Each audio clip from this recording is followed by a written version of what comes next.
Silakan, ada yang lain? Izin bertanya, Pak. Halimatus Sadiah, silakan, Ibu.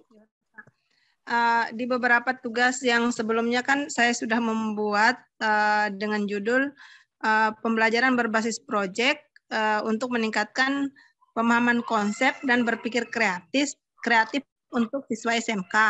Nah, karena ini saya mengambil sampelnya adalah siswa SMK, maka rencananya saya kan membuat proyeknya itu harus sesuai dengan jurusan SMK. Jadi karena di SMK itu kan banyak core-nya, ada yang teknologi rekayasa, ada yang pariwisata, dan sebagainya. Nah, kebetulan saya ngajarnya kan di teknologi rekayasa.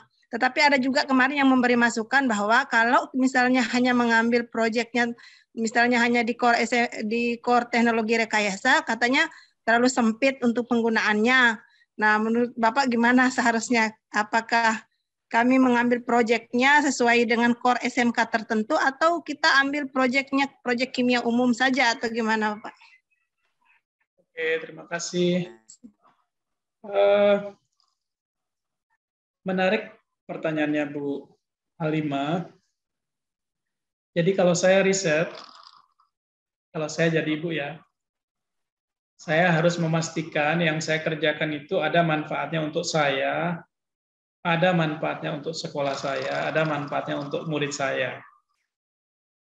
Jadi saya pikir apa yang Ibu rencanakan untuk SMK, Vocational Student itu, dengan model apa saja, karena itu mungkin jarang orang lakukan, itu menarik.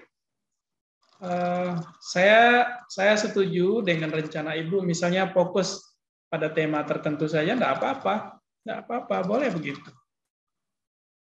Jadi ada hal yang besar, tapi tidak bernilai. Ada hal yang kecil, tapi bermanfaat dia. Saya ambil contoh ya, saya ambil analogi begini. Jadi saya punya uang 100.000 yang merah itu. Kalau dibagi 4 kan 25.000. Tapi uang 100.000 itu kalau saya potong 4, saya bagi ke 4 orang beda-beda kan tidak ada manfaatnya. Saya punya uang 10.000 dikasih ke satu anak, itu masih dia pilih dibanding dapat pecahan 100.000 dibagi 4. 100.000 bagi 4, 25.000 ya. Ya, kembali ke tema riset kita. Ketika kita tanya diri kita, sudah ketemu judul, kita bisa tanya, si penelitian itu ada manfaatnya apa tidak untuk kita.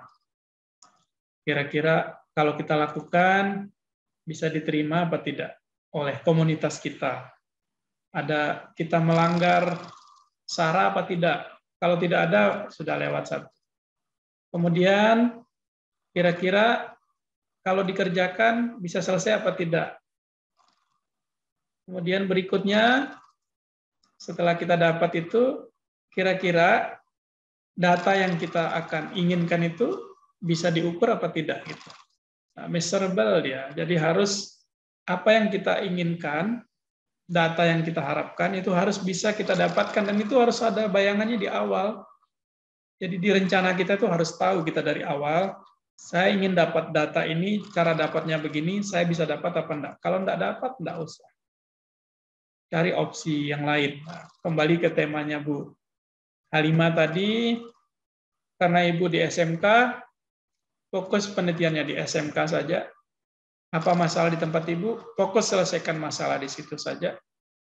Nah, kalau ada yang menyarankan ambil umum, biar itu jadi bagian teman-teman kimia lain yang ada di tempat umum. Jadi spesifik bagus. Saya pernah bimbing salah satu bimbingan saya, sekarang jadi dosen di Nusa Tenggara Timur dia. Dulu penelitian dia di SMK, salah satu SMK di Mataram. Dia buat blended learning, zaman kita belum COVID ya, sudah 5-6 tahun lalu, dan menurut saya itu menarik. Kemudian kemarin sempat juga ada saya punya bimbingan satu di SMK, Di SMK dulu dia di jurusan gizi, si bimbingan saya. Waktu SMA-nya dia di jurusan gizi. Lanjut ke fisika, lanjut S2, kami sarankan penelitiannya ke SMK. Coba lihat apa yang menarik di sana, di jurusan apa saja yang kira-kira menarik untuk diangkat. Sudah lulus sekarang, dan kita harus tetap pada warna kita sepanjang tidak ada hal-hal yang kita langgar. Semangat Bu Halimah. Terima kasih banyak Pak.